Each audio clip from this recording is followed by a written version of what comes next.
Well, Bradfield Community Center celebrating a big anniversary this year, and they celebrated last night with a special occasion. And joining us today, the Director CEO of Bradfield Community Center, Chris Jackson, in to tell us a little bit more and run through the history. So thanks for coming. Thank you.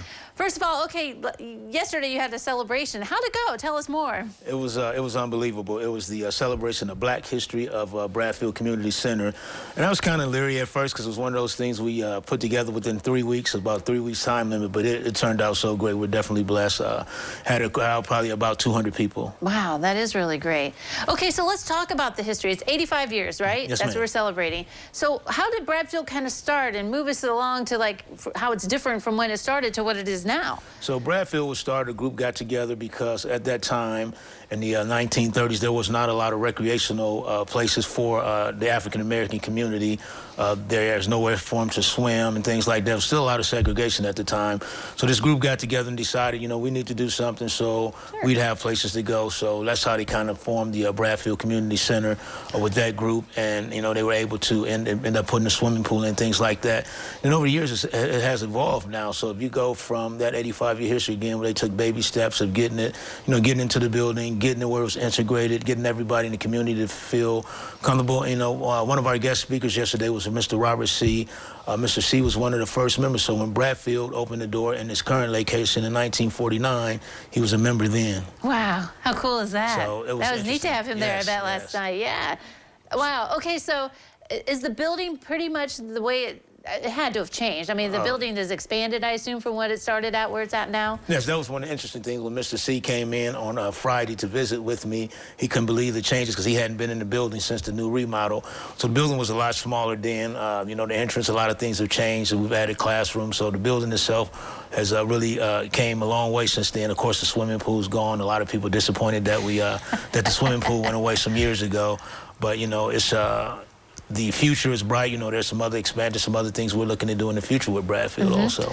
Well, I assume part of the original building was like the gym area, and you've even had changes and stuff in that area. Yes, and, and part of the celebration yesterday after the dinner, there was a reception, a history reception, which my wife put together a lot of, we went to the museum, to the library, and we found a lot of memorabilia from those days. So to go in and see those pictures of, you know, that transformation from the gym's the same, but the floor has changed, the walls and things like that.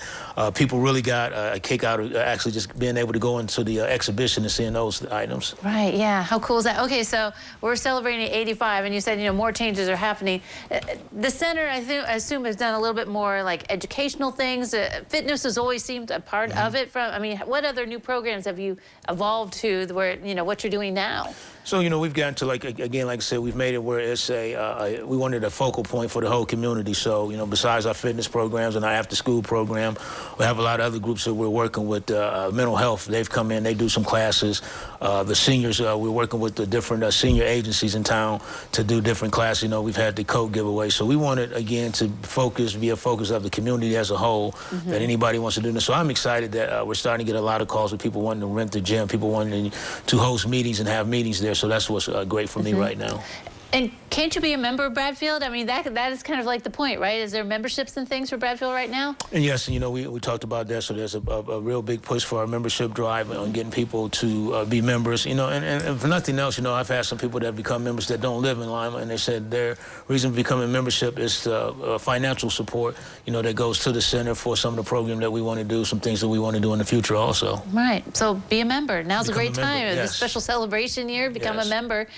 Just call Bradfield to get that whole movement started, I assume, to become a member, or go online? How do you do that? Oh, yes, they can just call Bradfield, or they can come down and pick up the membership application. I actually have a meeting this week with our web designer, so we're going to be able to, on our new website, we'll have that application on our new website also pretty soon. And a lot of other things happening, too. Well, Chris, thanks for coming today. Thank Good you. to see you. All right, don't go away. We'll look at the weather forecast next.